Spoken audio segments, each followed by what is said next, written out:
नमस्कार. सविता हनुमान जगदाळे, बिरवाडी.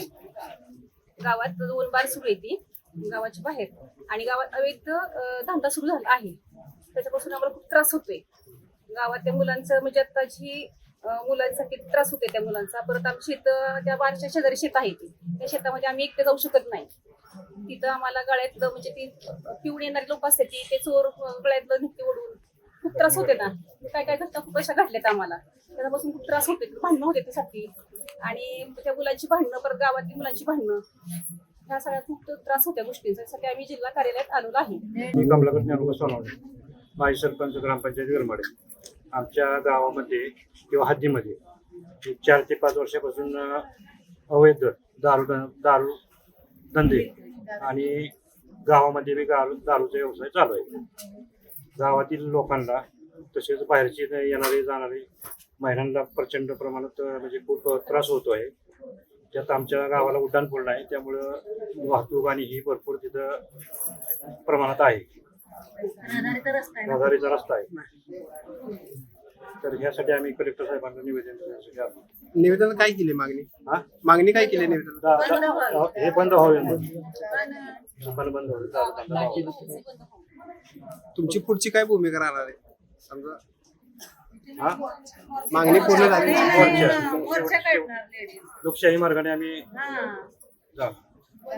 नमस्कार, मी सुजाता रमेश सोनवणे, जिल्हा कार्यालयात निवेदन देण्यासाठी आलेलो आहे. जे गावच्या हद्दीत 2 बार आहेत ते बंद व्हावेत. शिक्षणाचं प्रमाण कमी होतंय, लहान मुलांच्यावर परिणाम होतोय, त्याच्यासाठी हे बंद व्हावेत ही विनंती. अधिकृत आहेत का बार ते का? अधिकृत नाही, पण ग्रामपंचायतची त्याला हे नाही, परवानगी नाही. ग्रामपंचायतची परवानगी नाही त्याला. काय त्रास होते नेमकं तुम्हाला? त्रास म्हणजे दारू पिणारी लोक तिथे येण्यामुळे ज्या महिला रानात जातात त्यांना त्रास होतोय. लहान मुलं बिघडतात, शिक्षण घराचं वातावरण बिघडते, त्यांच्या कुटुंबाचं स्वास्थ्यच बिघडते त्यांच्या. सोनावणे विरमाडे.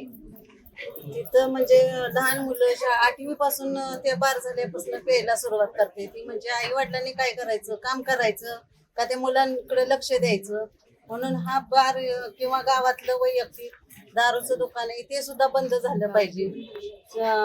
लेडीज शेतात कामाला जातात, त्यांना त्रास आहे. या बाहेरून पिणारे येतात तिथं, ती गळ्यातलं ओढतात, काय करतात.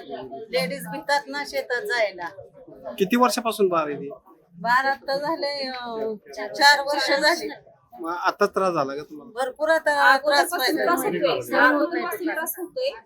मग आधी मागणी केली नव्हती बंद? केलेली पण नाही हे झाली, म्हणून आम्हाला हे पाऊल उचलावं लागलं. ग्रामपंचायतीनं दिलं होतं अगोदर त्यांच्याकडं. त्यांनी ग्रामपंचायतीचं नाही ऐकलं, त्यांना झिटकारलं, म्हणून आम्हाला हे पाऊल उचलावं लागलं. लोकशाही मराठी ऐका, पहा, जागरूक रहा.